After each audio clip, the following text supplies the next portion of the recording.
Okay, we are recording. I'm ready for the big time. Is it ready for me? Here, we're recording on the Dark. If you stay at the Happiness Hotel. That's a different movie. Hotel. No, it's not. Yes, it is. What? Happiness Hotel is the Great Muppet Caper. No, it is not.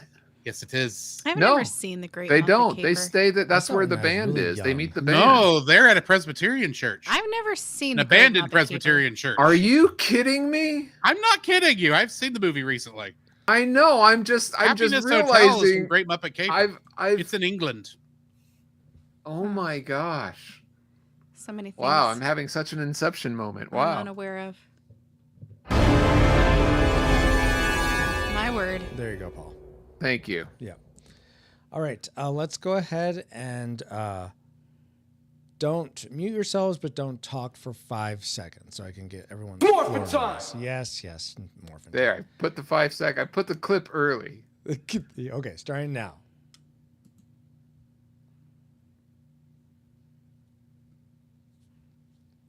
Okay, Power Rangers, let's do it! All right.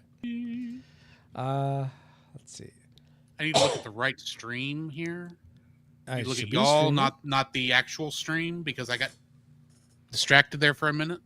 Sorry, are you saying you're not seeing the stream? No, What's I'm going seeing on the stream. I had the actual stream up Uh-huh. on my other screen, Uh-huh. which was time delayed. Oh, okay. So I was like, why are we talking while Francisco's counting down? Oh, I see. Gotcha. I can't do that. It like messes with my head if I try watching Yeah. the stream and then. Well, I mostly want it for chat room. Oh, I just Gotcha. popped out the chat. I've got Oh my it. gosh, I've got the Paul. stream paused. Fine, you're first. I just have Oh, the Paul's chat out. first. That's all. Wah ha ha ha. Those okay. I think, guys, we're ready to just rock and roll. I don't see a reason to. I don't know that I can Stop. sound like a little old lady though. Really? My little old lady. There's That's so good. Sound like That's There's- good. Betty there's so Boop many or little old or ladies, though. olive oil. because I Yeah. always like to go little old lady, and I'm like little old lady, little old lady. Do your little old- transatlantic, and then you'll. I don't want to do a transatlantic. But that's how she sounds. It's like, do you I mean, hear it it? is Betty Well, Boop. for she's a crying little out New loud. Yorkish, I guess. It's like, do you hear it? It's a funny squeaking sound. It's a funny squeaky sound. It's a funny squeaky sound. There you go. Yeah. It's close. Yeah, you got it. Tell me when you want to try it All again. right, are you guys ready to And just actually go? officially try, so I can try to get the little voice, the little voice. Let's rock this jump. Hiya! All right, then we will go ahead and start in 5, 4, 3. Do you hear it? It's a funny squeaky sound. You couldn't hear a dump truck. What? I was gonna say, give it a little pause between. Do you hear it? It's a funny squeaky Not sound. that long of a Fine. pause. Not but okay. that long of a Whatever, pause. guys. Not that long. Okay, let's see. Okay. Do you hear it? It's a funny squeaky sound. Oh, you want me to go? Oh, What? okay. Well, first it's me. All right, fine. Did you want to go one more time, Ashley, or you like that? I can do it one Do more, it one more time. Okay. You're killing me, And then Smalls. Paul, go ahead and go after. That's my other T-shirt. Killing me, Smalls. Do you hear it? It's a funny squeaky sound. You couldn't hear a dump truck driving through a nitroglycerin plant. Shh. I hear it too. Sounds like episode 314 of the Retro Rewind podcast. Retro systems online. Reflux capacitor fluxing. Scanning room space-time for Frailty 2001. Rewinding in 3, 2, 1.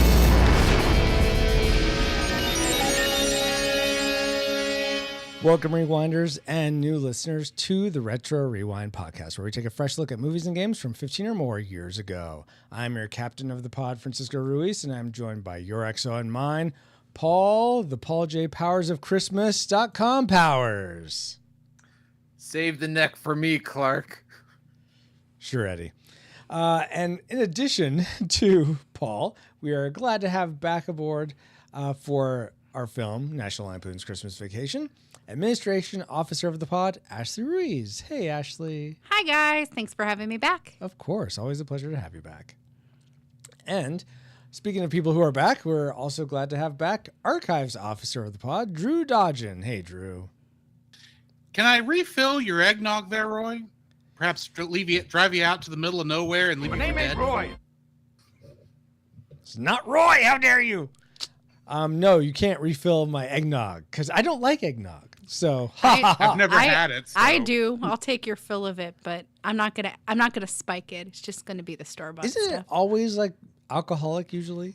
No. No. Oh, really? The Half stuff of that no, they sell non-alcoholic eggnog in the stores and people spike it. It's usually spiked with rum. Okay. Interesting. I don't Why does like all the rum go? I don't like spiked eggnog. I just like straight up eggnog.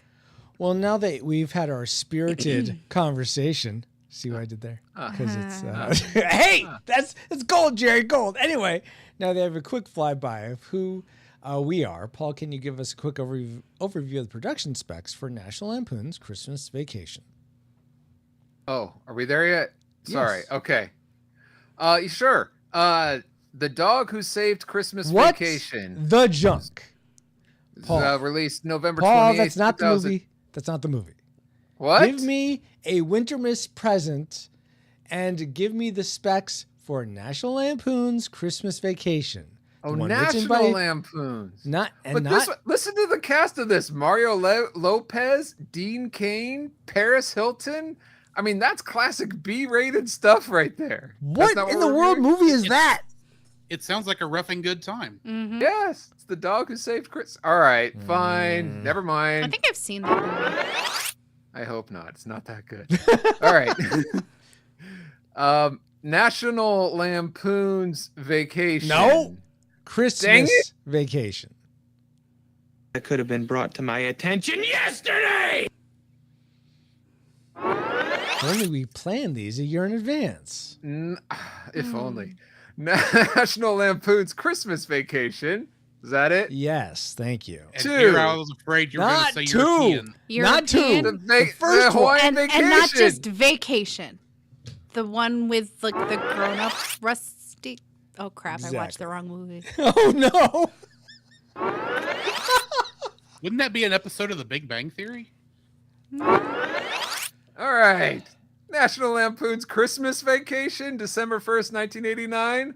Yes, thank Yes, you. that We got there. It's a Christmas miracle. Oh my! It runs an hour and 37 minutes, rated PG-13. It was directed by Jeremiah Hess S. Boy, let me try this again. Reed, Jeremiah a second. S. Hit this.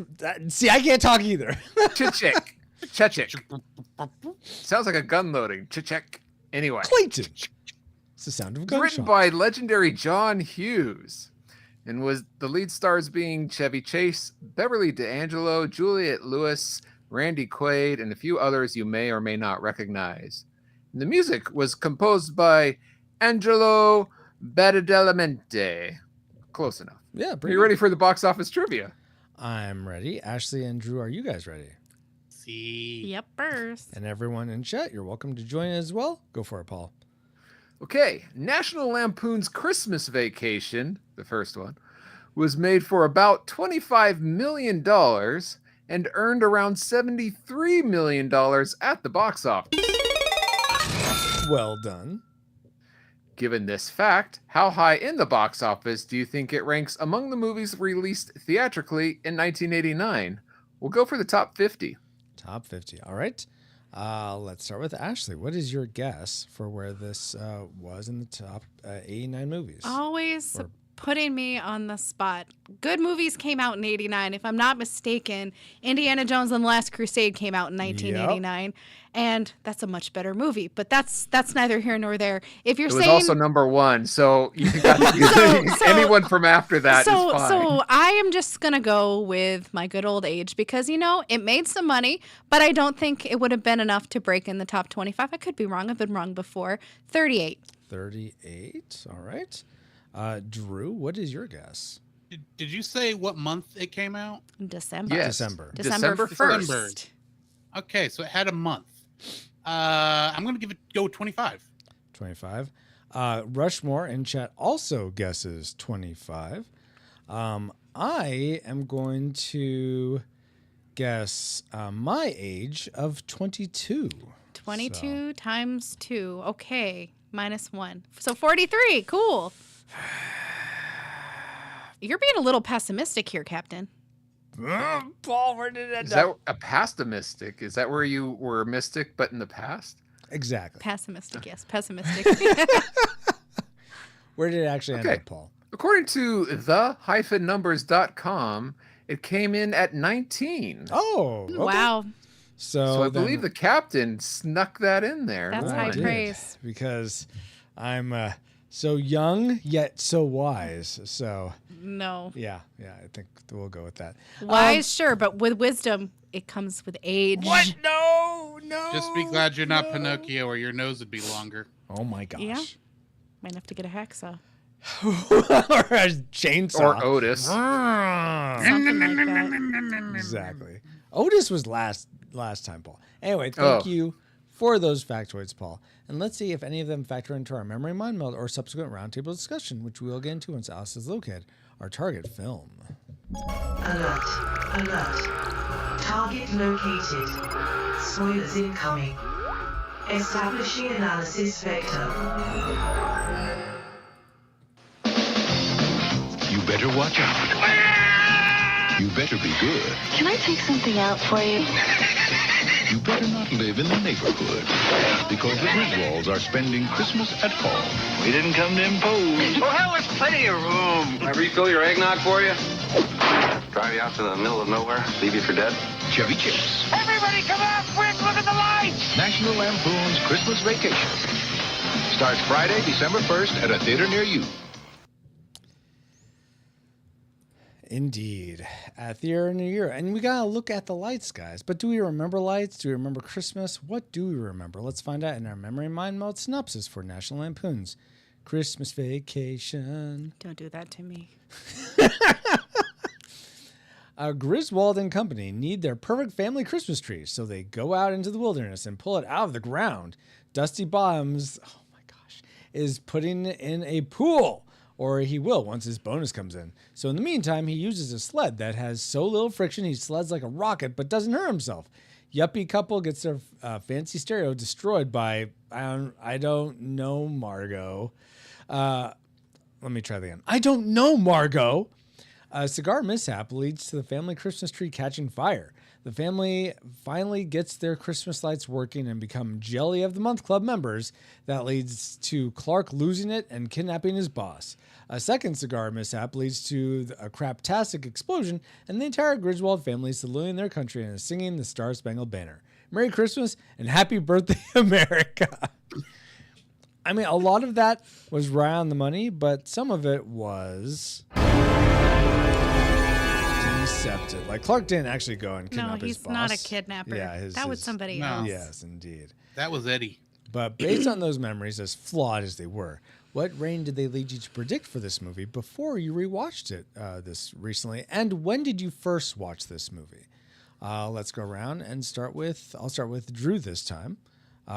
When did you first see this movie, and what was your prediction of classic nostalgia? Oh, when did I first see this movie? Because it's been a long time ago. Yep. Probably like early 90s. Okay.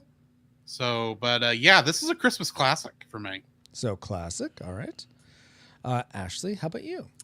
Well, I was spared from having seen this movie until adulthood. I remember seeing it in Blockbuster many a time, just seeing the cover and going, that looks dumb. I'm not going to rent that. So I never did. And I didn't actually see this gem of a movie until you had me watch it about a year or two ago. And good job, Francisco. I really wasn't the greatest fan of it upon the first watching.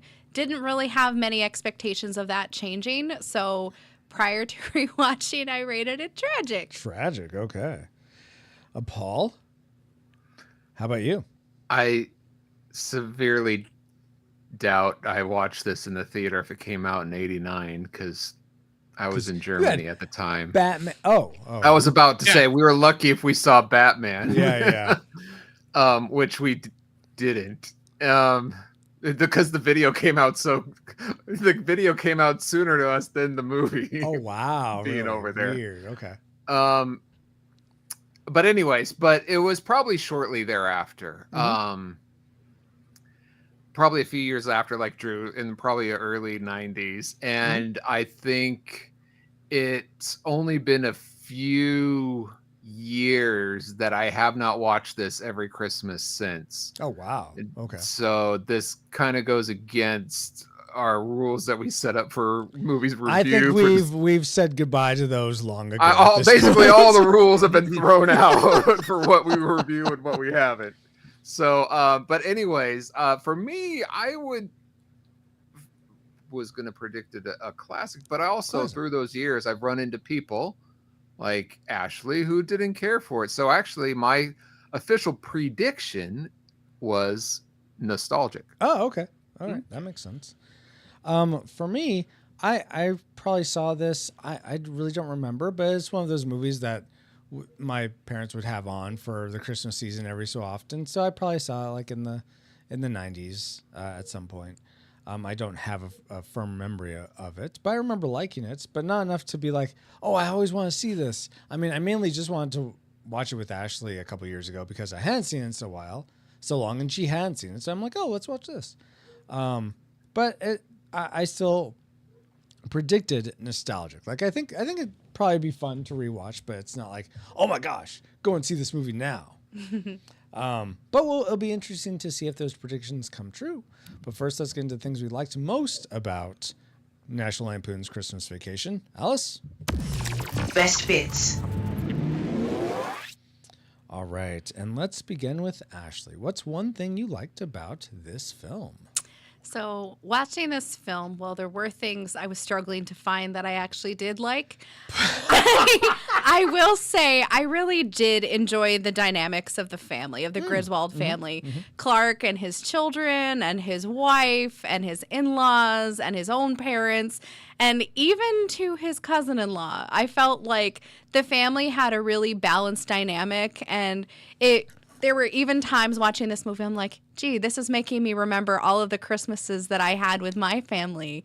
And, even though this family is a little more dysfunctional than like most traditional families, like it still had a really sweet dynamic, just seeing Clark with his niece Ruby Sue in the kitchen saying like Santa's gonna come, and him wanting to help Eddie and like make sure that the kids have a special Christmas, and making sure that he was complimenting his wife's cousin and her cooking, even though that turkey just went poof.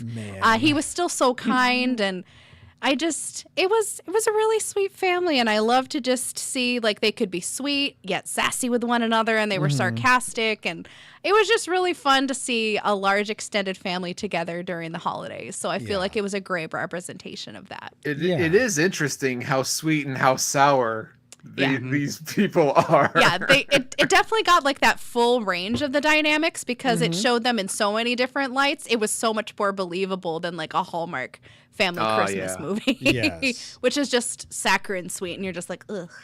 This felt more real and grounded.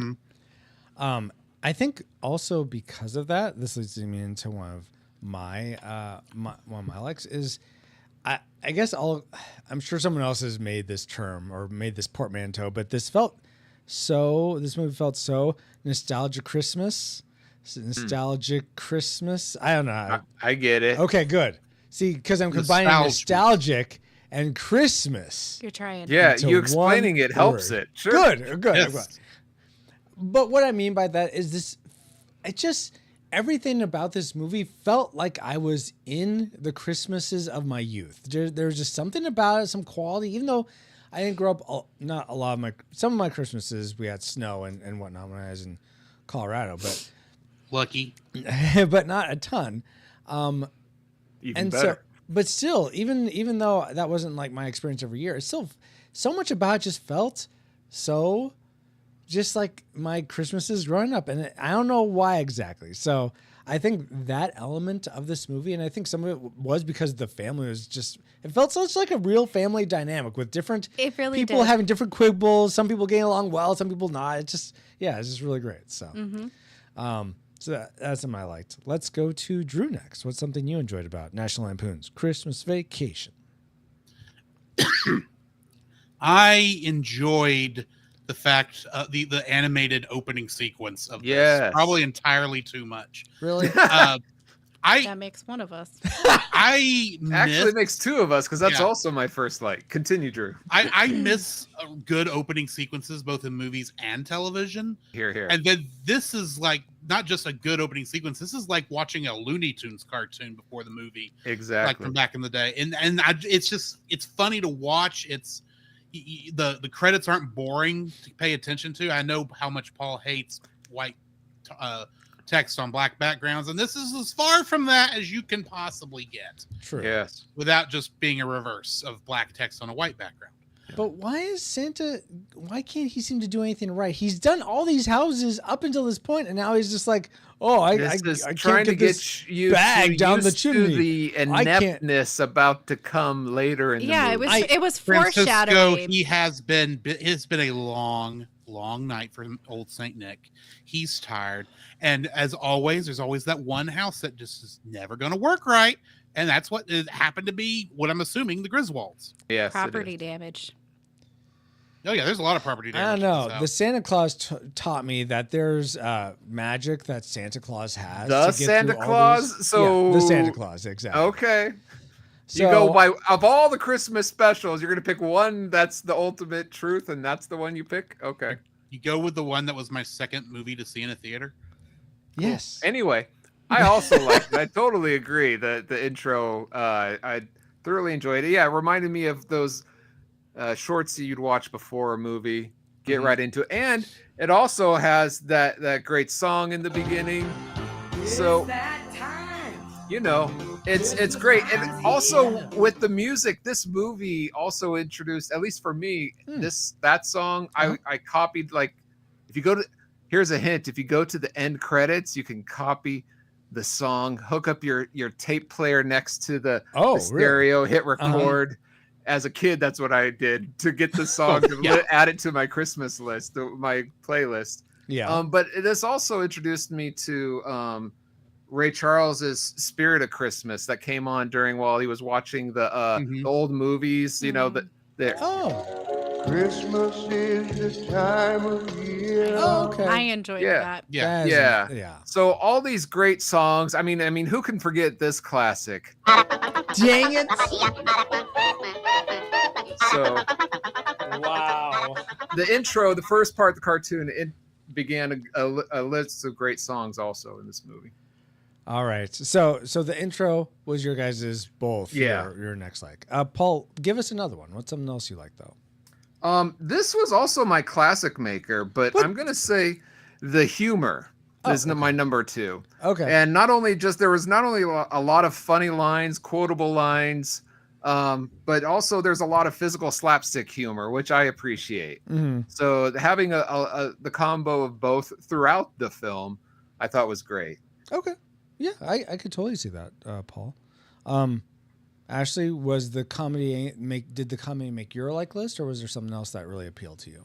It was actually something else completely. Okay. So I thought just the underlying theme of Clark just trying to make this be the best Christmas ever for his family, for his in-laws, for his nieces and nephews, his cousin-in-laws. Like, I just thought it was just sweet, the intent that he had trying to make it memorable and best, and really just all the lengths that he went to try to make this the best. Mm-hmm. And I feel like it does factor in a lot of that comedy that Paul is talking about. Just think of all the effort that Clark put forth, stringing up the lights and all the antics that went along with it. I didn't find it funny, but someone sure did. But just thinking the lengths that this man went to get this big old Christmas tree for his house, decorate it. When the tree burns down, he goes and gets another one. He's got lights that can light up an entire city and blind people's eyes. But just the lengths that he went, even offering to buy presents for Eddie's children, and just really go above and beyond to make Christmas special, and wanting everybody under the same roof, and just having this big united front. And I can remember Christmases back in the day when I was a kid, like going over to my grandparents' house, and everybody from my dad's side of the family, we all lived in the same town. So cousins, aunts, uncles, everybody coming together and having this special magical Christmas. And it definitely felt that way, especially like even with Clark watching those old movies and just looking fondly back on the Christmases that his parents had for him and his extended family, and him wanting to capture that magic for his family in this current season. So I don't know, just his desire, and even though it didn't always go according to plan and there were antics ensuing in the midst of it, it was just such a sweet theme to see in a overly comedic movie, to just have a heart to it. It was really nice. Yeah. And I think that what's interesting is for me, I don't know if it necessarily punctuated his heart toward everyone. That would hurt. That would hurt, Ow. yes. Not puncture his heart, punctuated. But all of Chevy Chase's facial expressions throughout, there's like Animated. joy and frustration and rage. He's expressive. He's so sadness. expressive. He's so yeah, and I don't recall that. He's actually very Chevy Chase, his expressions are almost cartoonish like, Yeah, but yeah, also yeah. like Exactly. his movements as well. Like it takes like as he's like, okay, most people when they step on floorboards know how to avoid it so it doesn't pop up. Yeah. But he is able to physically do it in a way that it sells it that he's having he's struggling with it. That's a good point. Yeah. Yeah, he's very physically gifted in that way to be able to convey these different things. Physical comedy for sure. It's weird because watching this just made me want to watch Three Amigos again because Steve Martin has so much of that. And another movie I haven't seen. I'm very curious what you'll think of Three Amigos. I don't know that you want me to. I do. Nah. I suspect it's not good. Oh, come on. El Guapo, it's great. And his plethora. It's just a comedic version of Magnificent Seven. Haven't seen that either. / Seven Samurai. Nope, haven't seen that either. Drew, why don't you tell us about this movie you did watch and something you liked about it? I loved all the bits of continuity that they threw in here that they didn't have to, but it's nice to see. Everything from like when he's watching the old home videos, despite the fact we have not been introduced to these characters yet by this point, you actually can see Uncle Lewis and Aunt Bethany in there, which is an awesome little tidbit. And then you've got when after Eddie shows up and Eddie and Clark are in the living room drinking eggnog. They're drinking out of Wally World glasses from the first Vacation film. And it's all these little things all throughout it. It's like that amount of detail I just appreciate because it means it feels like they actually cared enough to keep it within the franchise and not just do whatever. Those moose glasses they found just happened to be at like a thrift store one day and they picked it up. Oh wow! I'll say why they couldn't keep the same kids movie to movie, I don't know, but I think that's also a running gag now. Maybe I haven't seen any other National Lampoon movie. This is well, you don't because this is the best. Okay, well, fine. I mean, seen of the Vacation films, you watch Vacation and Christmas Vacation, and you don't watch any of the others. Okay, but I'm just saying, even not having that backstory, I don't feel like it detracts, but probably just adds to people that it doesn't. But it's I appreciate actually keeping it within a world. Yeah, exactly. Which they didn't have to do. Those did not have to be Wally shaped glasses they drank eggnog out of. Yeah. Right. But it was. Yeah. They didn't have to show people who Cousin Lewis or Uncle Lewis and Aunt Bethany, but they did. They didn't have to, but they did, and I appreciate that level of detail. Yeah, absolutely. Yeah. And Ashley, why don't you give us details on what your last like is before we get to our classic makers? I already gave you my two. Dang it! What was your other? I think like? I was the last one. Yeah, my two likes. Talking about his desire to make the best Christmas ever and family dynamics. Oh yeah. Okay. So no. Never mind. You're gonna have to and guest. Well, now that we've gone through all our likes, let's get into our classic makers, guys. The things we liked most about National Lampoon's Christmas Vacation. I'm going to start with Ashley first. What did you love most about this film? Chevy Chase as Clark Griswold, just lovable dad, enduring so much chaos and just havoc, trying to make Christmas special for his whole family. I love the scene when he's in the attic and he is watching the old home movies and he's got the turban on. Yes. And he's got the gloves on and Yeah. he's just sitting there all peacefully. And then his wife comes home and he just drops down and oh man, just everything that he goes through just to make Christmas special. Yeah. And I mean, like, you can everybody has a family member like that who wants to do something wonderful, but nothing ever goes according to plan. And I feel like he's just a well-rounded character. Like he is a little bit of an everyman, and you can see like a dad wanting to go above and beyond and make Christmas special. I think of all the times that my dad would just string oodles and oodles of lights on the house or put lights on our big like 30-foot pine tree in our front yard that he had planted from a seedling. I thought you had like a 30-foot tree in your house. I'm like, no, what the absolutely not. We didn't have that That's high, a high ceiling. ceiling. That is a Griswold family Christmas Yeah, tree. that would be a Griswold family Christmas tree for sure. But I just find it incredibly believable, and he's just so darn likable, even though like there's some slip ups and I don't like everything that he does. It's just really sweet to see he cares about his family, he cares about making the holiday special, and you know, it's just he's relatable in so many different ways. It's just like I can think of like, yeah, I want Christmas to be special. I want to do things. They might not go according to plan. I don't think I'll have to endure as much antics as he did. Yeah. But I feel like Chevy Chase is Clark Griswold. He is great. And I thought he was one of the best parts of this entire movie. Absolutely. Well said, well said. But does Drew think something else was the better part of this movie? I like how fully infused with Christmas this film is. Yeah. Oh, okay. I know that seems weird for a movie called Christmas Vacation, but this feels like every experience with Christmas just exaggerated a lot. Granted, I've never had a squirrel find its way into the living room and but my family has have a dog nearly just chase that squirrel all the way around and hawk up bones after getting into the garbage and all that, or frying a cat underneath a lounge chair. But I mean, that family Christmas of everyone coming together and trying to have a good time, and obviously there's stress and the comedy of errors that comes from that is,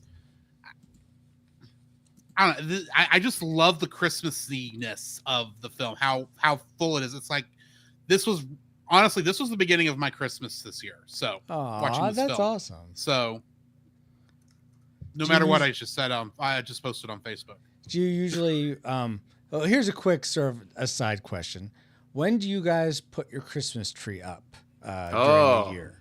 So, Black Friday. Black Friday for Drew. Okay, Paul. Well, we have a fake tree, so we can put it up. I don't understand these people that put up real trees on November 1st. I don't know how they can't last that long. I have an artificial pre-lit tree. But even if you put it up on the day after Black Friday, I don't think it would last that long. But that's when we do. Yeah. Typically, that's what I'll say this. That's what we aim for. Sure. Sometimes it happens. Yeah. Sometimes it's like a couple days before Christmas or anywhere in between. Yeah. Admittedly, for the here in my apartment, it goes up before the first December episode of the podcast. Okay. I will say this. It's funny that you ask that question because growing up in the 80s, our family wasn't well off, and there were Christmas tree lots open on December 24th. And that's when my family would get the tree because they were so far discounted or they were free. They were trying to get rid of them. So a lot of times growing up until about the age, I forget when, but most of my childhood, if not all of it, we got the tree. Actually, I remember it's when we moved to Germany in 87. So anyway, all those years we got a tree December, the day before Christmas, and then we went to sleep, and then Santa would decorate the tree and put gifts under it that night. Oh, that's cool. Wow. Crazy. And Ashley, how about you? Well, you know, it was always the day after Thanksgiving in our house because with Halloween happening at the end of October, November would get Thanksgiving, and it would always irk us when we would see Christmas anything go up immediately after Halloween. It's like, no, take a pause, celebrate Thanksgiving, and just wait. And Hey, what do you think about podcasts recording Christmas shows before Thanksgiving? it's different. Yes, It's different because you're getting it podcasts done don't ahead do of that. time in preparation for releasing in time for Christmas. Okay, It is we'll allow different than decorating. Decorating is welcoming in the Christmas season, and it's a celebration of its own. So it was always the day after Thanksgiving in my house growing up, and it's still very much like that here. And me and Womp Queen agree. Day after Thanksgiving, fight me, anybody who wants to. I will play Brandon Heath's The Day After Thanksgiving and play that song and make you listen to it, and you will understand my pain. I'll say if I had my druthers. Well, at least it's not Mariah Carey. Oh no, she can stay frozen until Christmas Eve. I'll say if I had my druthers, I'd put up the tree Halloween night, but that apparently doesn't fly. That's not going to fly in La Casa Ruiz. Husband, if you want a happy wife, Celebrating and a happy house, Christ over the devil? Why not? I mean, we celebrate Apparently Jesus 365, but Apparently, Francisco loves the idea that inspired The Nightmare Before Christmas. So No, I don't at all. I like having the tree up. It's so pretty to look at. well, But considering that you've got this piece of history, this fiber optic Christmas tree that you've had for pretty much as long as you've known Paul. yeah, pretty much. That tree is older than both children's ages Yeah. combined. It's my first sport. It is your firstborn. It's double digits at this point, isn't it? Like 20 Oh my something. goodness. Yeah, it must Yes. be. I think I got in like 2002. So When I was in high 20 school. years then. Cool. good night. How do you keep a tree that long? and it's on the same bulb, the original bulb. It's still going. That sounds like a fire It's- That does sound like a hazard. fire hazard. It's Very the much menorah could be. of Christmas trees. Sure. Good Sure. night. I've lost trees faster than that to rats. What can I say? But Where were we? where were we? Christmas trees. Christmas trees. Christmas And tree. classic makers. Classic makers. Let's go to Paul next. What's your classic maker for this film? Probably the thing that I like best about National Lampoon's Christmas Vacation and why I think it separates itself from the other National Lampoon vacation movies is that it is just such a well-told story. Oh, And the pacing is great because it starts off relatively small and it builds like what? Continue. I'm just Okay. I'm just over here. So, like, grimacing. for example, at the beginning, like the first quarter, it's just Clark, his wife, his kids, and a coworker, his like Yeah. work area. But then 20 or so minutes later, the in-laws come. So you have 4 more people introduced. Mhm. About the 45-minute mark, cousin Eddie and his wife, their 2 kids, and their dog, who gets his own scene, is introduced. Mhm. Later, after that, about 15, 20 minutes later, that you get Uncle Lewis, Aunt Bethany, and their cat is introduced. And by the end of the movie, not only do you have Mr. Shirley, the boss, his wife, but you also have an entire police squad. I mean, it just keeps building and building, and you're not confused. Like, who are these? You know who is who and what's Yeah. going on. Yeah. Because And they it's took just the time. A well-told story of antics building and building and building, along with, like I said, humor sprinkled all through it. Yeah. That it incorporates, like what Drew said, the Christmas everything. It's just so well packaged and put together that's I put it as my classic maker. It's a well-told story to include all that. Gotcha. It really is like a well orchestrated piece. It just keeps building by adding more instruments, characters, and it just keeps becoming a little bit bigger until the grand finale. And it doesn't feel like it's happening too fast or overwhelming, like as a whole. Like little pieces are over the top here and there, sure, but as a whole, it doesn't feel like okay. Well, here's where I'll comment on that. I'd say I agree with about 25% of that, but that 25% I agree with is my classic maker. The last 30 minutes of this movie, I feel like just takes off. Everything escalates so in such hilarity for me. I thought that That was when I was laughing the most. That I was getting so much enjoyment in that last 30 minutes. So good job to that.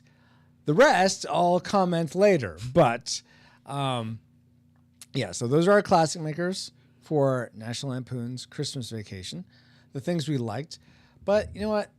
There's probably some things we didn't like so much about this movie, and we gotta get to those too. So wait, isn't there more you like? This is a great movie. Isn't there more you like? You always forget stuff, you know. Guys, you sure you hadn't forgotten something? No, thank you. Yes, I'm looking at my notes. Of course, I forgot something else, and that would be the Untold Podcast. The Untold Podcast is a speculative fiction podcast utilizing the genres of sci-fi, fantasy, and horror, among others, in order to engage the culture's imagination from a Christian worldview. Every month, Nathan James Norman produces and narrates a new story presented in a unique and dynamic way.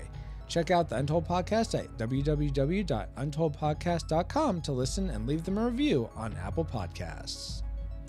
Oh, that's great. Was the Untold Podcast in the last 30 minutes of this film or something?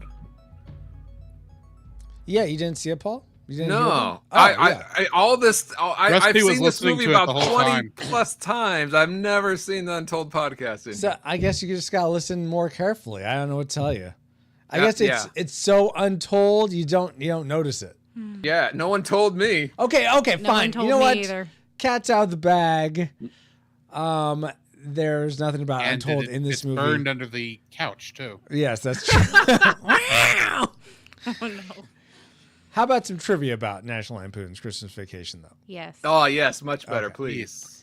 Did you all realize the scene where the cat, this is very apropos, the cat bit the Christmas lights cord and got electrocuted was nearly cut from the movie? Prior to the first test screening, the studio executives wanted the scene taken out, fearing that it might offend some viewers. But producer Matty Simmons begged them to leave the scene in, and they eventually gave in to his request. After the first test screening, the test audience scored the cat electrocution scene as their #1 favorite scene throughout the entire movie. Oh my. Such an odd choice. Yeah. My question to you guys is, what type of gag do you always seem to find funny in movies? Let's begin with Paul. For me, it's usually the slapstick humor. I don't know why. It's not like pies in the face. I never thought it was funny. The getting hit in the groin is not something that I find hilarious, but some of these falls or some of these wacky and physical antics besides that, that's my kind of gag that I find funny. So a lot of the type of slapstick you see in this movie, essentially. Some of it, yeah. Okay. How about you, Drew? I love watching lovable idiots. Okay. All right. Because they're Like just trying. Stimpy? Well, I'm thinking in the case of this movie, Cousin Eddie. Oh, Because yes. especially yes. there at the end, he is just trying to do what he thinks Clark really wants. Unfortunately, it's not what Clark really wanted, no matter how angry he was. But I mean, it's just that idiot just trying to do their best and screwing up the entire time. So I find that hilarious. I don't know why. Yeah. And you Now, if they're Ashley? idiots and they're not lovable, then I don't care. Oh, well, all right. Fair enough. How about you, Ashley? I tend to like physical comedy when something repeats a multitude of times. Oh, okay. Like I running think, gag. Yeah, running gags with like Clark and the floorboards. Oh, like okay. the best example that I have of like a repeat action that happens again and again and again is on The Simpsons with Sideshow Bob and rakes. And he just keeps stepping on one rake, he gets hit in the face, and then he takes one step, and then he gets hit in the. When it's executed well, that for me tends to be so incredibly funny. And yes, there were a couple of repeat antics here and there, but the floorboards was one of the few times I remember smiling and giggling a little bit because, yeah, most of it didn't appeal I heard to you laughing at other times. I know, but that is one part I can think of being like, that's fun. Okay. Very fun. Very fun. Great trivia. Edna mode. Multiple. Great trivia, Francisco. Thank you, Paul.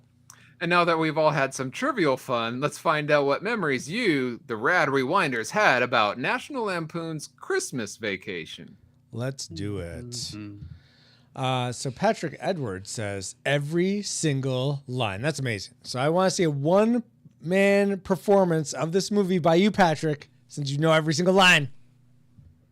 Well, Hey, he Patrick, says he what's the remembers it. 51st line? It doesn't mean that he could perform every single line. You know, that's fair. That Yeah. Those are two distinct abilities. Yeah. So Could you good do point. it? I remember Mr. every One line Man of.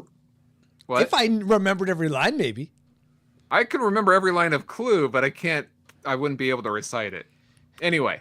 Yes, there is. So Wait, no, there is, or no, there isn't. Yes. Yes.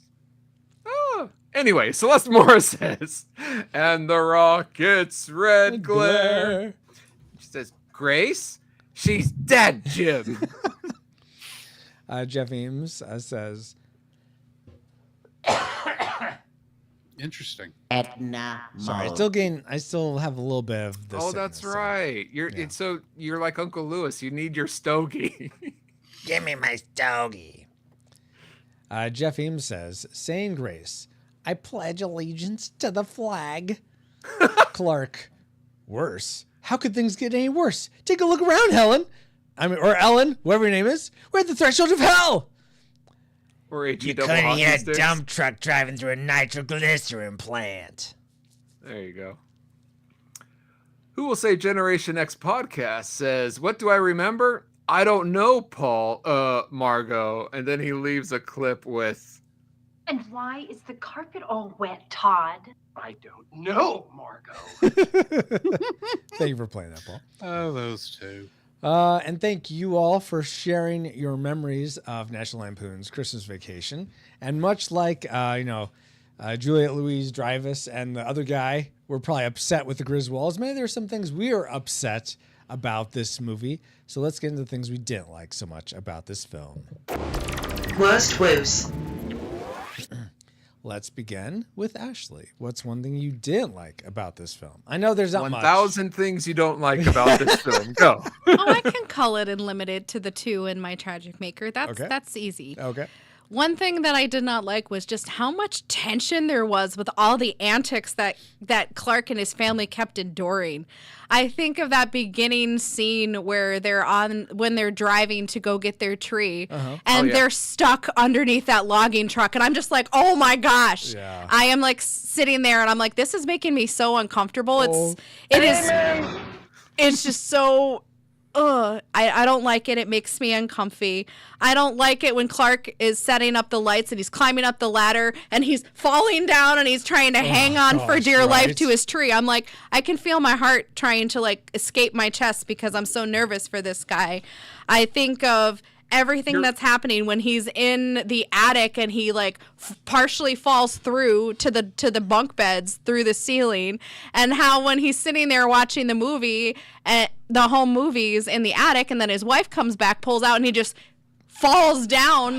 There's so much tension, and I'm just like, this is supposed to be a comedy. I know that some of these things are supposed to be funny for people, but he is suffering and I can't laugh at it because I'm like, yeah, how is he not in a body bag? I feel like he should be in a full body cast recovering. Coyote. This is a cartoon. We've already discussed how he's a live action cartoon. I understand that, but he's a person, and I know that Chevy Chase is all about physical comedy, but there's a difference between physical comedy and physical abuse. And this was just far too much tension for me in certain scenes. It wasn't constant, but there were enough scenes in this movie where I felt my blood pressure on the rise. Sure. So it means that you were connecting to the characters. That's a good you were thing. empathetic. Yeah. Sure, guys. Sure. Well, what weren't you so empathetic about, Drew? The sled scene. This is like my most hated scene in the whole film. What? I wonder if it's for the same reason as mine, but go ahead. Yeah, I have something to comment on this same scene too. But I don't. It's not. It didn't make my list. It's further down. Right. Yeah. Now, this is the scene I dread seeing come up because I know what's going to happen. I mean, first off, after he shoves off and he goes Mach speed down the first part of this hill, and then all of a sudden, when he's obviously being filmed in front of a rear projection screen, he's going at like normal sled speed. It's like, that's for me the difference. This is the same thing for me. At top speed, and now you're going as the speed people normally sled at, and it just keeps going. If it was still moving at the same speed, I would be okay with it. Yeah, but it just keeps going and all the way into that Walmart parking lot, and I'm sitting there going, there is no way. I don't care how good this anti-friction coating thing he put on the bottom of this is. There's no way that thing is still good enough that it can slide across the entire Walmart parking lot. Sure. It's cartoon. It's way over. And I get it, but the cartoon is immediately broken when he goes back to normal speed after shooting down the first part of that mountain. That bothers me so much as well. I mean, and here's the thing. I get that they couldn't film him going like that speed, and that's sort of just a gag seeing it go that fast. But give me Return of the Jedi speeder bike speed at least. They could have put that image in the rear projector at like 4 times speed, and it would have been fine. Yes, exactly. But also like going through the camp and everything would need to be faster too. Well, then make it faster. Nope, too much. Or at least give us a decent reason why let it slow down until you get to the camp. Yeah, it actually goes fast. It goes slow through the camp and then slower into the roads. And then it speeds up into the Walmart parking lot. I guess that's the only way you get across that Walmart parking lot in the time it gives you. Actually, you're shaking your head. I'm just like, no, there was just too much tension for me to like questioning the physics and velocity in which this sled operates. I'm just like, the main reason I question the physics here is because there's not a lot of physics problems with the rest of the movie, but it's like none of it I ever make it make I'm sense. not questioning. Make it make sense. I can follow logic in the other scenes. This one, it's like, could you have a consistent speed, please? Clearly not. Fair. All right, so that was me and Drew's dislike. Paul, you said that was lower down on your list. So what was one of the things you disliked about this film? You know what? I'll go. This was my number 2, but I'll start it off. Okay. The scene that bothers me the most because of the physicality. Okay. Is when Clark is stuck in the attic and he falls through the roof, and he doesn't just get down through it onto the bunk bed. Yeah. And he's up to his knees on the bunk bed when he falls through. He could just shimmy puts his hands down to warm his hands, but he could just crawl right through. Yeah. Gosh. Yeah. Mm-hmm. Because the only way that wouldn't have worked, you couldn't have used that top bunk anyway. Right.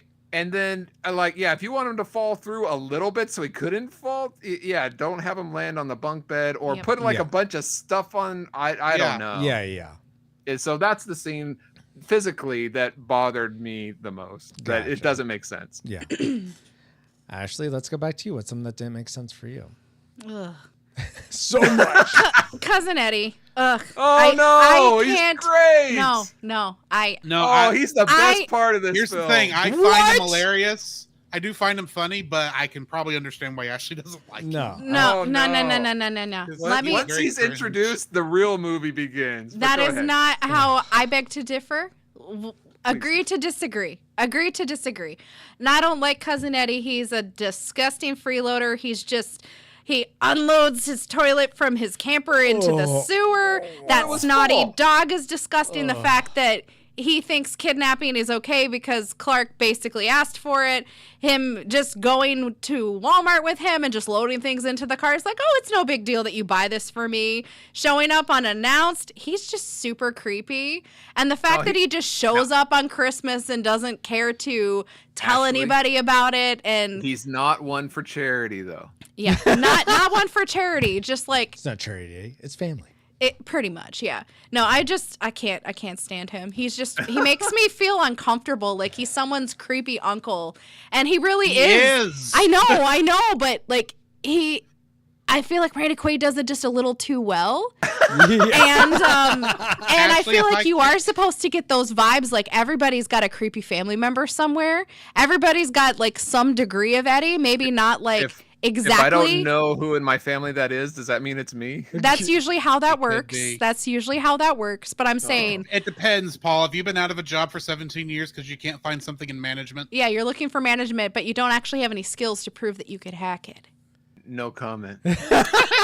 But no, I can't stand Eddie. I can't stand his snotty dog. It's a cute dog, but it's like, really, you can't train your dog well enough to have it stop drinking the water. So the Christmas tree is so dry, it just takes one little and it goes and your dog is so adamant on chasing after that squirrel. It's just so much havoc is wreaked because of Cousin Eddie. Mm-hmm. It's just too much for me. And those poor kids. I'm right with you, Ashley. Eddie is one of my next dislike. I hate this character so much. And where is he getting all these leisure suits? It's like he never left the 70s. Hello, it's 1989. He got them in the 70s. I know, but he thinks they're timeless. So and that some weirdo in a leisure suit.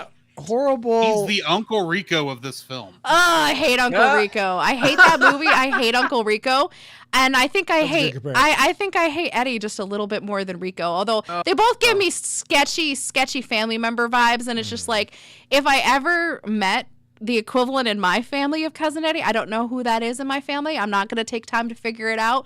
But you better know that we'd be in probably different houses. Yeah. Be like, get out of my house, Eddie. Ashley, I'm going to make a suggestion for you. Don't watch Vacation. I have no desire to.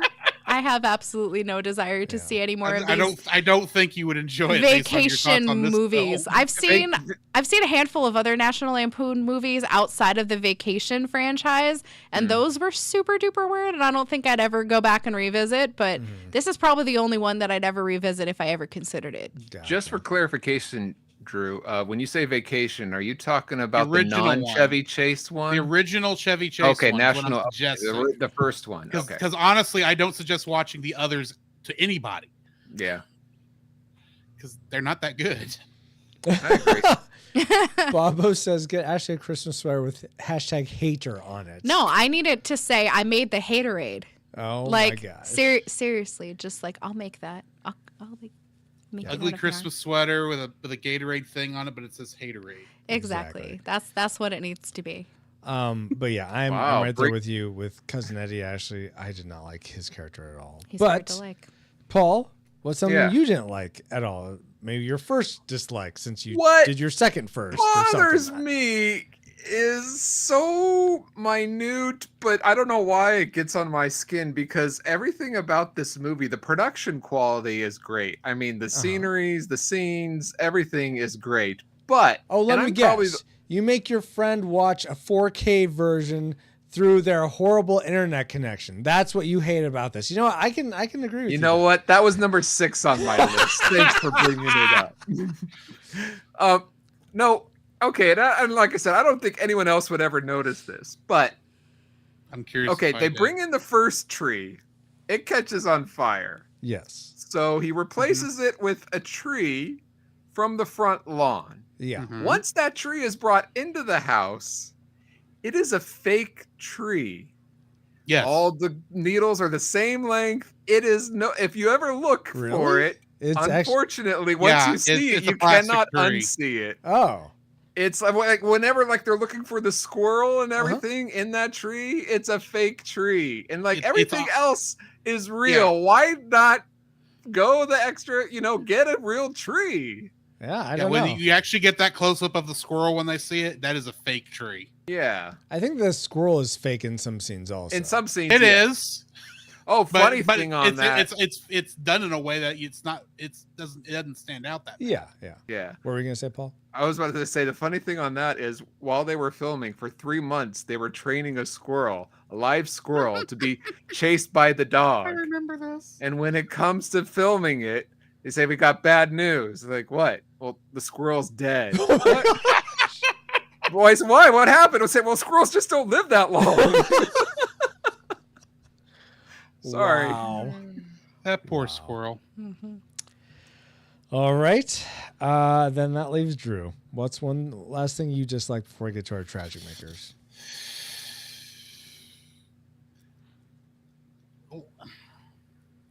Cousin Eddie. Okay, good. No, I'm it's glad not we have cousin. a three-peat. It's not cousin Eddie. It's well, I mean, it could be, but it's not because he is annoying. No, what? That's right, Paul. He can be annoying. He's funny, but he can be annoying. No. You're half right. Okay, so halfway through this film, Cousin Eddie does empty the Blackwater tank of that RV into the storm sewer.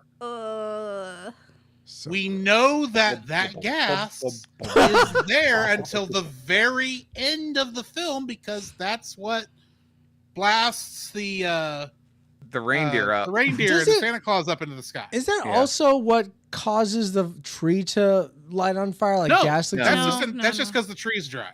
But there's a big burst to the side. He lit his stogie and it was funny.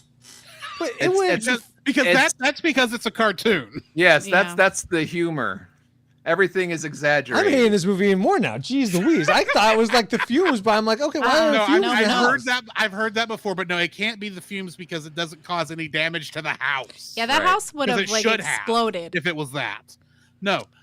But we know that, like I said, we know that gas is there all the way to the end of the film because it launches the reindeer decorations up in the sky at the end. You're telling me nobody has been smelling that smell? No, they're inside. It's cold outside. I don't care. Well, the neighbor smelled it. He went right back in. But the Griswolds aren't acting like they're smelling it, despite the fact they should be smelling it while they're eating dinner. I don't know. Maybe Cousin Eddie smells worse than the toilet does. But it just bugs me. It's like I'm sitting there watching going, everybody should be covering their noses while they walk up this front walk. Yeah. Right now. Agreed. Because it's going to smell that bad. Oh, yeah. Mm-hmm. Worse than driving your car into a pile of manure. Yeah. I don't care how good that chemical toilet is. It's not going to be that good. Maybe it's covered in hyocane powder, that it's odorless and all that stuff. Dissolves instantly in liquid. Yeah. I don't think it's going to work quite that well. But what worked so not well in Maynard Tragedy? I was wondering how you're going to... Whatever, Paul. I can't do this every time. No, you landed it. I was wondering how you did it. Good job. It's a bumpy landed, but we got there. All right. So I'm going to start Tragic Makers. Sort of alluded to this before. This movie takes so long to get going. And yes, there are little sprinkles of comedy throughout, but it is a slog. And it's punctuated the most. Apparently, punctuated is the word of the podcast today. For me, anyway. The whole scene with him in the department store, I guess. I don't know if it's a Macy's or whatever. With the saleswoman. And that just goes on so long. And it's not funny at all, at least to me. It's not funny. Maybe it's to someone, but I am just like... Could we? The only funny part is where his kid, Big Bang Theory guy, comes and says he's like eye on the hip, Rusty, huh? And he's like, yeah, sure, Dad. And he's like mortified that his son is like caught him, but it's just like, can we not? Because this is just dragging your movie down more. Yeah. What do you say, nipple? Yeah, it's like that's not funny. It's not funny to me, but it's funnier in Liar Liar. Yes, yes. What? There's a scene where they do it well. Oh, that's because you got big boobs. Jim Carrey does. Your boobs are huge. I want to squeeze them. You're telling me the elevator scene? Yes, so much better. That goes better for can pull me. This off than Chevy Chase. I'm actually fine with this. That scene is also like a third length of it. Exactly. So the pacing was perfect. The delivery, it was punchy. It was one and done. Yes. And I feel like you make a good point there because those scenes, if they're done right, they're going to be over quick and they're going to be memorable because the person delivered and it was like an instant delivery. It wasn't like waiting and waiting and exactly. waiting. Yeah, in the 80s things were a little slower, but yeah. And the whole part in the attic, while sweet, he takes forever to like move around and get the stuff to warm up, and then he's sitting there watching the things, and that's a sweet moment. I wish that would have coalesce a lot faster. But yeah, so I don't know that this movie takes, I feel like, too long to get to the end, where the end is great. This is like Jurassic Park part 2 right now. Is like this, and this isn't a factor of me seeing it too many times. It's just the first part, first them 2/3, like them driving underneath the road, the truck going to get like. That's not action enough for you. Okay. No, I mean, it's too Final Destination for them. There's no impetus for these people to like tailgate them and then get in front of them, and it's just like, why? It's drama. But there's nothing causing it. So that you're not bored. Too late. Yeah, too late. All right, so that is my tragic maker. Let's go. So the department store scene is your tragic maker. Yeah, well, the slowness of the first 2/3 of the movie is my tragic maker, but it's punctuated by the department store scene. Yes. Okay. That's an encapsulation. Slowly, and that's the scene that moves the most slowly. Yes, you. exactly. Okay. Yes. Okay, great summary. Drew, summarize for us your tragic maker. This movie has one of my pet peeves in it. Okay. Ooh. Things that I hate for no matter how it's used, so you can't do it well, in my opinion. And that is little children cussing. I cannot stand little children cussing. She said cussing. bricks. I'm sorry. Yeah, you know what she said. You know what she said. And that's just a thing that annoys me. And it's okay. To me, it is the worst thing about it because it's that was one of the scenes that was when I originally watched this, it was the edited for TV version. I want to see that version. It was because that's what was on TV for many years. I didn't see the uncut version not until I was out of high school. And I don't mean today's TV version where they keep most of the language in there now. But this is the stuff where they edited. I don't remember exactly how this worked. Maybe they changed it to crapping. I don't know. Yeah, but it didn't. Pooping. Maybe. All right, pooping. Saying that word is not something a little kid should say, especially when they're acting all sweet. I get why people find it funny. I don't, because I feel it is just so wrong to me for little kids to be cussing. And it gets worse the worse the language is for me. But it's thankfully not as bad here as it could have been, but it still annoys me enough that it made my tragic maker. Yeah, it didn't affect me, but I have a weird threshold for things that bother me. I mean, when they don't kill the dogs, I'm like, what the junk? Come on. Right. Let's have steaks. Oh, by the way, Francisco, you'll be happy that National Lampoon in their movies have a tradition of killing at least one animal. Oh, good. Okay, that helps. Let me. So my reign was on the downswing, but that's now going on. I'm kidding, everyone. I enjoy animals. I just hate that movies are precious about them sometimes. All right. So you might enjoy Vacation in Francisco. What'd you say, Drew? I said you might enjoy Vacation in Francisco. Oh my gosh. That poor dog behind that car. Yeah. Let's see. Ashley, what's the thing you hate most about this film? Just how over the top so many antics were, from the tree just disintegrating with one big poof. Yeah. To the turkey taking off the lid and it going. Yeah. That's to part of the fun. An icicle going through the neighbor's window and destroying their stereo and melting. And why is the carpet wet, Todd? I don't know, Margot. No, to the explosion from the sewer, to even the police and SWAT team just randomly entering the house. You wouldn't have that many people, and you wouldn't be entering through that many different locales in the house. It's ridiculous. Yes, he's been kidnapped, but you don't need someone who looks like they've come from a Broadway production of SWAT to come into your house and just break all the windows for the sake of breaking them. And then the squirrel scene and the dog chasing and just the exploding cat. I don't know. It's too much for me. It is exaggerated, and I know that National Lampoon, like, this is what it's known for. It's larger than life comedy, these high stakes things that happen. But for me, it's just like, yeah, no. Sorry. Ashley, I got a question. Do you like Looney Tunes? Not really. No. This explains a lot. Yeah. I think it would. I think I I don't draw. really care for Looney Tunes. I think that I much draw the either. line at like Wile E. Coyote, but I like Wile E. I like Well, him. I like him Those are the falling. bland ones anyway. Yeah, and I think that would explain a lot. No, I'm not a huge Looney Tunes fan. I enjoyed the first Space Jam because I was 10 when it came out, but no, I've never been a major Looney Tunes fan. So I think that would explain why I don't like so much of this over the top antics. And usually when any kind of media, any kind of movie, when it's like too over the top, I'm just like, you can have like a few moments of this, but if you're having an over the top antic every like 10 minutes, I just can't. Why am I watching this movie? Oh yeah, my husband. Because it's fun. My husband wanted me to, and I volunteered myself here, but that's what I get.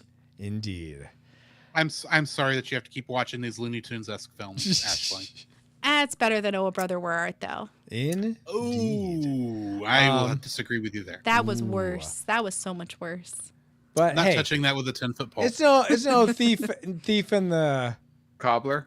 Yeah. So. Oh, I saw that too, and that was probably the I was worst. about to say, if you're talking you Thief of know- the Night, that's also pretty bad. Y'all know next Bad Movie Month on the Cellcast, there's a chance that movie could be coming up again. Why? Why would you do that? Because we haven't done it on our show yet. Well, why would you? It's so bad, but why would you subject yourself to that? Anyway, Just say, go on that episode. let's end with Paul. What's your tragic maker? Not for any of these other movies, but for National Lampoon's Christmas Vacation. You know, I will also play the prude card, but in a different area. Mm-hmm. You know, I was surprised. I don't know if this has happened to other people, but this has happened to me many times. It's like I'm with other people and they're like, "Hey, we should watch National Lampoon's Christmas Vacation." Great. We put it. I'm like, okay, because I know some of these people are kind of, I'll say, conservative. Okay. And then it gets to like the pool scene, and these are the same people that say, "Hey, let's fast forward it," and I'm like, you knew this was in here, yet you said let's watch it, and now you say let's. Like, nobody puts on Fast Times at Richmond High and say let's fast forward the pool scene. It just like, you know what you're getting into. Yeah. So I mean, I don't because I've not seen the film, but sure, I go haven't ahead. either. Me either, but as I digress, I know what I'm saying. Do you say, okay, now. fine, guys, let's put True Lies on. Let's watch that. That's a good Yeah, movie. That is a good And film. let's skip to the stripper scene. No. What I'm saying is, and I'm also about to play the prude card because yes, I know when I put it on, I know this is coming, but so take this with a grain of salt. Okay. But I'm good. My prude card is in another area, and that's the language. Okay. Like kind of what Drew was saying with the kids. For me, it's also the adults because I find this funny, but it makes it hard to quote it for someone like me who doesn't use that language. Oh, sure. I agree with that actually. And so it becomes less quotable for me. I have to edit thing, or even like maybe clips I would play for this podcast, but I can't, or they're edited or whatever. Yeah. So I think that's why I said earlier, I would love to see the TV version edit of this because I think it would play just as funny without that. You know what? Sometimes I wish there were that the special features would be like that edit. Like they would include the made for TV or made for airplane edits of movies. Yeah. I mean, I don't know why not. It's for the 1% of the population. What's sad is we know that there's like versions of these still stored at the studios of every different version of this film. Yeah. That they've done for a number of reasons. Even the old formatted to fit this screen 4x3 nonsense. Right. Pen and scan. All right. So that's very fair, Paul. I appreciate all your guys' inputs into things you liked, things you didn't like. So true about that prude thing. That pool scene, Eddie. Ugh. Oh, right. Salt in my eyes. The leopard print with the t-shirt thing. I would like to point out that I kind of repressed that memory.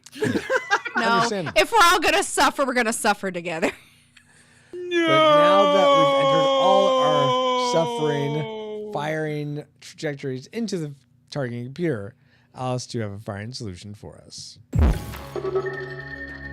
Firing solution complete. Rating salvo armed and ready to fire on your mark. All right. Do we rate National Lampoon's Christmas Vacation a classic? We'd recommend anyone go see this, whether or not you've seen it before. A nostalgic, it's worth rewatching again if you've enjoyed it in the past and you're looking for a Christmas movie. Yeah, watch this again. You'll have fun. But if you've never seen it before, pass this one by. Or do we rate it a tragic? It's not worth anyone's time today. If you've never seen it before, definitely keep it that way. And if you have seen it before, don't sully any good memories you might have of it with a rewatch. Let's begin with our guests as we like to. Ashley, you had predicted tragic for this film. Where did it actually end up for you? It actually ended up being nostalgic. Oh, really? I can definitely understand why people like this movie and why it is considered a must-watch on so many different holiday movie lists. I get it. I can see the appeal. I can see that this movie is not for me, but it is clearly for like our generation, the people that grew up in the 80s and Gen the 90s. Xers like me, yeah. You're not Gen X. I'm sorry. I will not People that die. grew up on Looney Tunes? Yeah. Yeah, people that like Looney Tunes, who might like the slapstick, who might like the over-the-top antics, fans of Chevy Chase, just, it appeals to somebody. It's just not me. Okay. And, people who grew up with it, they're going to have a fondness for it, the quotability, just the over-the-topness, just everything that happens. So it is for somebody. It's just not for me. And I don't think that not everything in this movie is terrible enough to label it tragic and say, even if you liked it, just forget about it. So I will begrudgingly give it a nostalgic. Okay. And it actually was a little bit better on the second watch. Oh, cool. Okay. The first watch was jarring. I kind of knew what was coming this go around. And it was a little less painful watching. I don't know that you could get me to do it a third time. But for people that love it, they can keep it that way and keep watching this movie every holiday season. Very fair. Thank you, Ashley. So nostalgic for you. Drew, you had predicted classic. Where did it end up for you? I am going to keep it at classic. Okay. All right. But if I were to put this on a much grander scale, I would like to say this is one of the lowest rated classics I think I have. So tragic. Okay. It's still classic, but I mean, it is. Tragic? All right. I don't know. No. I don't know why you didn't say just Roy, tragic beginning, but My name ain't Roy. I'll make you eat your dog food. Wow. Wow. Names right on the back. I'm just saying this is so stinking close to the line of nostalgic that it's like being in Alaska and seeing Russia. It's that close. Okay. Can you see it from your house? But it is still classic for me. Just still classic for you. Barely classic. Just barely. All right. Okay. There are other Christmas movies that I rate far higher. Maggie's Christmas Carol for me. Love it. It's not a movie. I don't care. Maggie's Christmas Carol? I said Mickey's. Maggie's Christmas Carol. The beloved Maggie's Christmas. The 26-minute short. I mean, everyone's got different definition as to what qualifies as a movie. Yes, it's a short, but that is classic to me. I don't watch that every year. Sorry to be a stickler on that, but yes, you're right. I mean, we've reviewed it as a movie on this podcast. Yeah, and Francisco would say you reviewed another movie as well. So, Mickey's Christmas Carol. I'll watch that every Christmas when y'all watch this. Maggie Mouse and Dimsdale Duck. Exactly, Bobo. Muppet Christmas Carol for me. So, no. Before we get to me and Paul's reign, we ask you, our awesome Reflexipastors, the people that make this time traveling podcast possible, with your support. How do you vote on the movies we cover on the podcast? And it seems like maybe none of you have seen this movie or not seen it soon enough to have voted.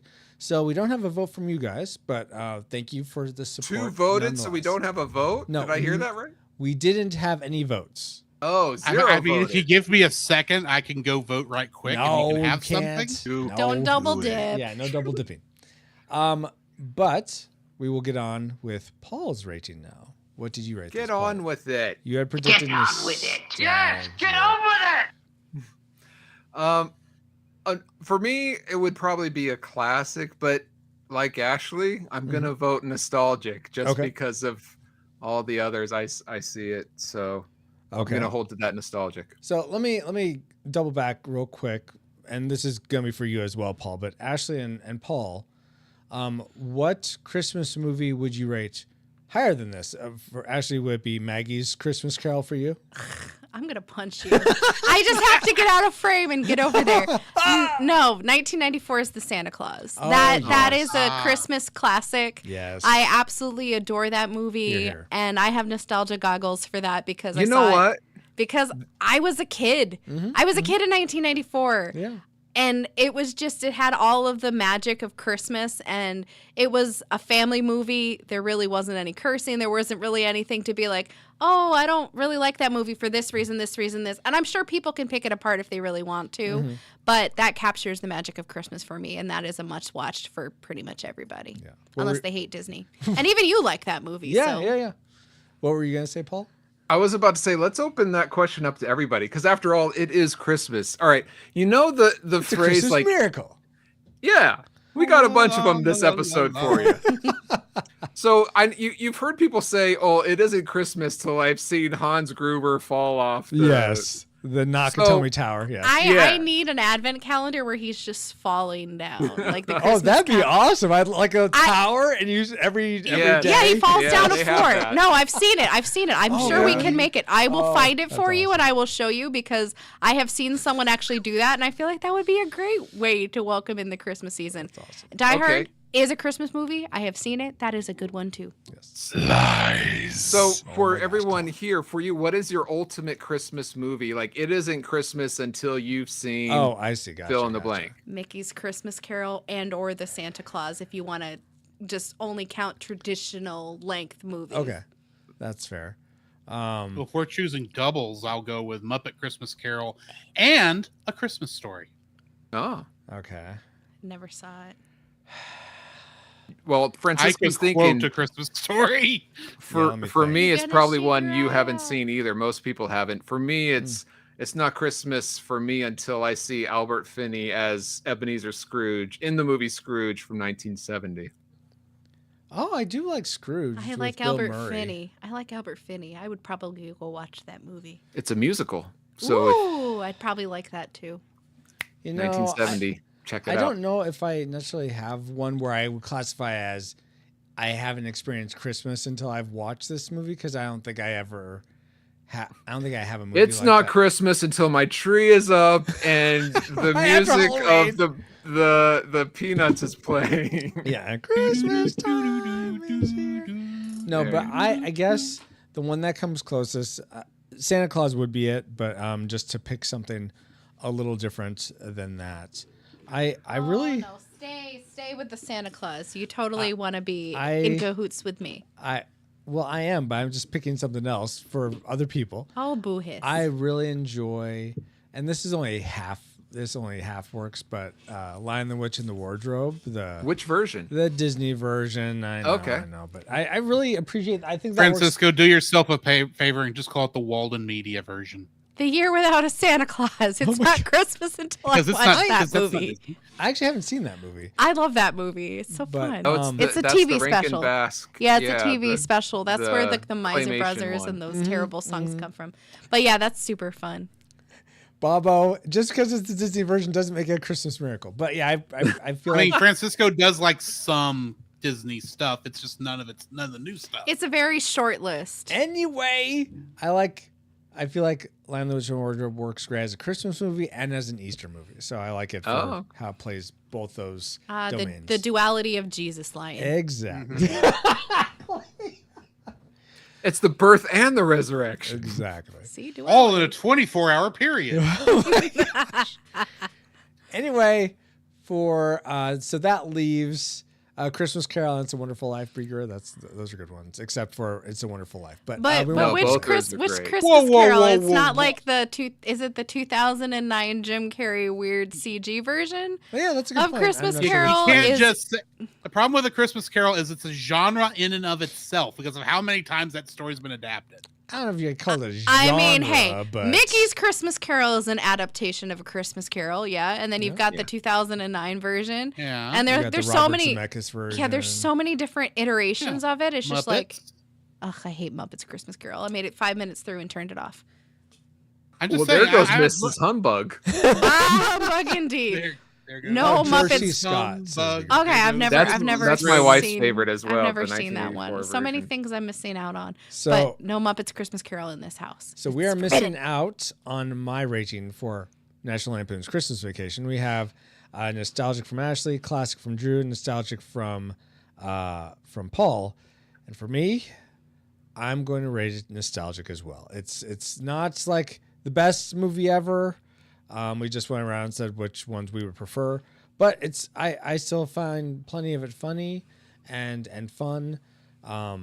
Yeah, especially that last 30 minutes. So maybe I'll just watch that every year as my own San Francisco Christmas special. The last 30 minutes of National Lampoon's Christmas Vacation. Francisco Ruiz cut. Yeah, exactly. Last 30 minutes. Which starts right as Uncle Lewis and Aunt Bethany are getting. Yeah, like, essentially, you just need December 24th. That's all you need of the movie.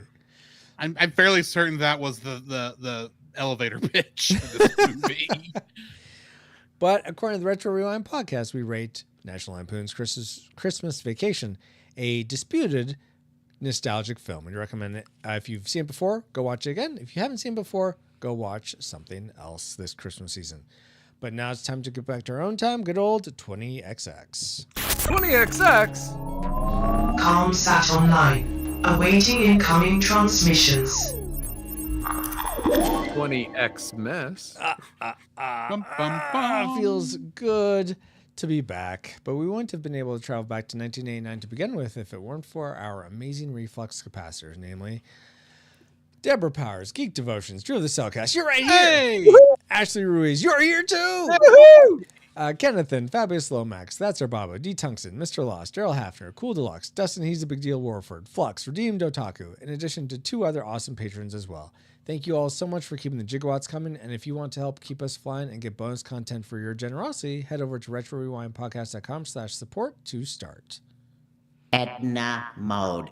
So here's where I usually input a little bumper about pauljpowers.com, and I wasn't on track of keeping things getting ready, and I got one ordered to line up, and it hasn't arrived yet. So if you want to slip it in post, sure, I can do I'll that send it to you. It's a Grinch one. I know we've already covered That's fine. but I thought like stealing Christmas, ruining Christmas, kind of connect. It's Christmas related. Yeah. No, totally. But for a little Christmas present, I have for everyone watching live right now, I have a bumper that will probably never be used. Oh, so, okay, interesting. Yeah. Ooh. I love you. You love this stream. It's sponsored by pauljpowers.com. It doesn't rhyme. Well done, Chris. I like. Oh, you could tell that was Chris. Good job. Yeah, thanks to Chris Cowan for that. Yeah. All right, great. Let's see. My line is, say, Francisco, are there any free ways to support the show? Yeah. On the freeway. Yeah, are there any ways that doesn't empty the bank account if it's kind of low to help support the show? Actually, Paul, yes, there are. You probably enjoyed this episode if you made it this far. So if you aren't driving and on your way to Christmas dinner or something, tap the share icon in your podcast player and send this episode to a friend saying, I know you like Christmas Vacation or National Lampoon movies, so I thought you'd like this podcast on it. Cool. And I'll bet they'll thank you for it. I bet they will. And speaking of thanking people, we want to give a big Christmas hug to Ashley and Drew, even though we're recording it before Thanksgiving. But you can edit that part out too if you want, or keep it in. But mainly for sharing their thoughts about National Lampoon's Christmas Vacation. And since we like to go alphabetically, we're going to throw that out this time. And we're going to do ladies first. Ashley. Well, A still comes before D. Drew, so... Thanks for explaining the joke. Oh my anyway, Ashley, what did you think of? Not what did you think of the show? You already told us what you thought. Is there anything cool you got going online? If you want to be found online, and if so, where can people find you? Yeah, folks can find me over on Twitter at Ashley Ruiz 1186. Find me, tweet about all things faith and fandom every November, which is National Gratitude Month. I tweet every single day about all the different things that I'm grateful for. So if you are ever struggling and you just want a reminder of the different things that you can be reminded of that you're grateful for in your own life, why don't you take a look over there? I do it every single November. So when this episode finally does drop sometime in the Christmas season, you'll have plenty of gentle reminders of what things that you can be grateful for in your own life. Indeed. Cool. Thank you for being here, Ashley. Yes. And Drew, where can people find you online? And is there anything cool you got going on that people should know about? Well, you can find me at the Cellcast, a podcast where we review animated movies and television shows. At the moment, we are going through Miyazaki and Ghibli month, and we are getting dangerously close to actually completing that filmography. Nice. But we are, at least this Friday, recording our review of The Wind Rises with our very special guest, one Roy Ruiz. Oh, nice. I wonder if he's any relation. My name ain't Roy. No, Francisco is going to be on the episode, and we are starting with that episode, our review, TAS review series on Batman the Animated Series. Batman. Cool. Which also includes another episode, another Christmas special that tells me it's Christmas time when the Joker escapes from Arkham Asylum. Very right. And on Monday nights, I am streaming video games. I am almost finished with the Plucky Squire, and then I'm going to be starting Shadow Generations. So if you are interested in the Sonic the Hedgehog 3 movie, come watch me play through Shadows Past. Oh, cool. Awesome. Thank you so much for being here, Drew. Really appreciate you. And yeah, thank you, Drew. Thank you, Ashley. Thank you to my awesome Christmas infused friend, Paul. Somehow he's Christmas infused. Don't ask me how. It's just science. And thank you, Rewinders, new and old, for another fun voyage. This podcast is a proud member of Culture Box. Nope. End of mode. That's not the right one. Sounded right. And thank you to all your Rewinders, new and old, for another fun voyage. We also want to thank Alutrick for enhancing our music. Find him at alutrick.bandcamp.com or youtube.com/@Alutrick. That's spelled ALLOOUTRICK, then the number 8266 for the YouTube. So thank you so much to him.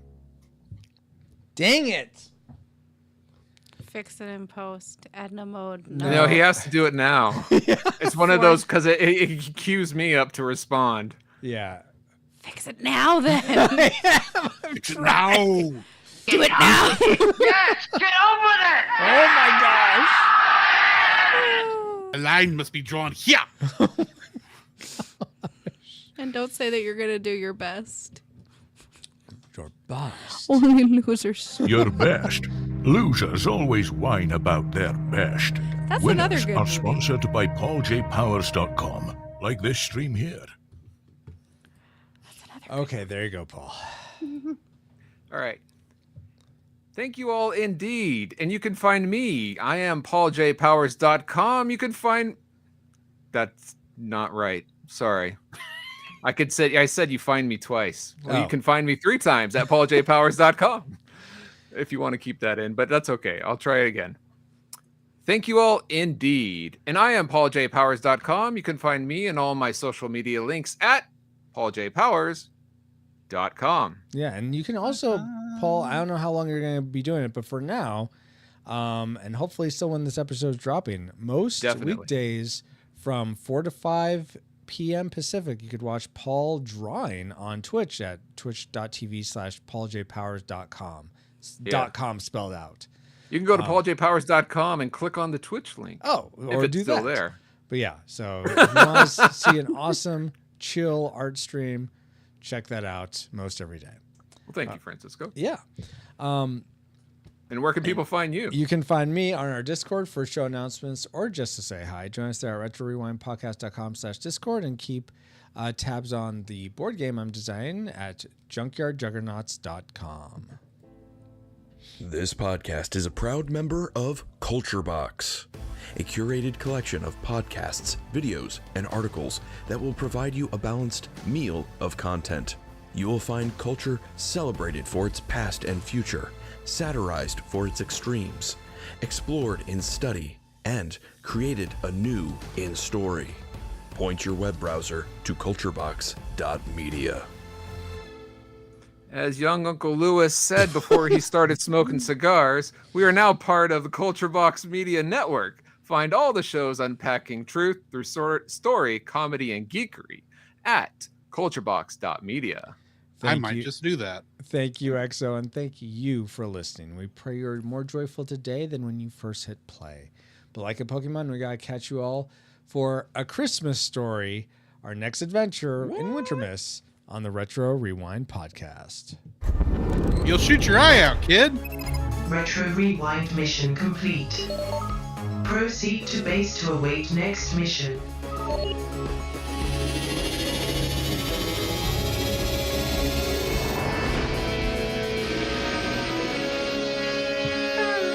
Hey!